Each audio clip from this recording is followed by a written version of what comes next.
ಶಾಂಭವಿಯ ಪ್ರಾಚೀನತೆ ಅದು ಆದಿಯೋಗಿಯಷ್ಟೇ ಪುರಾತನವಾದ್ದು, ಸಾವಿರಾರು ವರ್ಷಗಳಷ್ಟು ಪುರಾತನವಾದ್ದು. ಇದರ ಮಹತ್ವ ಏನು ಅಂದರೆ, ಶಾಂಭವಿಯನ್ನ ಅಭ್ಯಾಸ ಮಾಡ್ತಾ ನೀವು ಶಕ್ತಿಯ ಒಂದು ನಿರ್ದಿಷ್ಟ ಆಯಾಮವನ್ನ ಉಂಟು ಮಾಡ್ತೀರಿ. ಅದನ್ನ ಓಜಸ್ ಅಂತೀವಿ.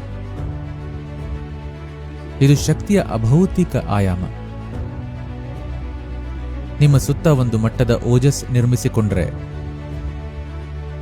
ಭೌತಿಕ ಅಸ್ತಿತ್ವದಲ್ಲಿ ಅತ್ಯಂತ ಕಡಿಮೆ ತಿಕ್ಕಾಟದೊಂದಿಗೆ ಸಾಗುತ್ತೀರಿ. ನಿಮ್ಮ ಜೀವನದ ಪೂರ್ಣ ಸಾಮರ್ಥ್ಯವನ್ನ ಅರಿತುಕೊಳ್ಳಬೇಕು ಅಂದರೆ ಇದು ಮುಖ್ಯ. ಇಲ್ಲದಿದ್ದರೆ ನೀವು ಜೀವನಾನ ಒಂದು ಯುದ್ಧದಂತೆ ಅನುಭವಿಸ್ತೀರಿ.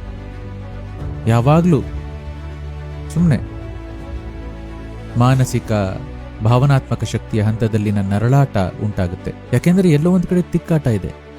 ನಿಮ್ಮ ಜೀವನದಿಂದ ಈ ತಿಕ್ಕಾಟವನ್ನು ತೆಗೆದರೆ ನಿಮ್ಮ ಚೇತನದ ಅನಾವರಣ ಅಥವಾ ಅರಳುವಿಕೆ ಒಂದು ಸಾಧ್ಯತೆಯಾಗುವುದನ್ನು ನೋಡ್ತೀರಿ. ಇದಾಗಬೇಕು ಅಂದರೆ ನೀವು ಸಂತುಲಿತರಾಗಬೇಕು ಮತ್ತು ಸಾಕಷ್ಟು ಓಜಸ್ಸಿರಬೇಕು.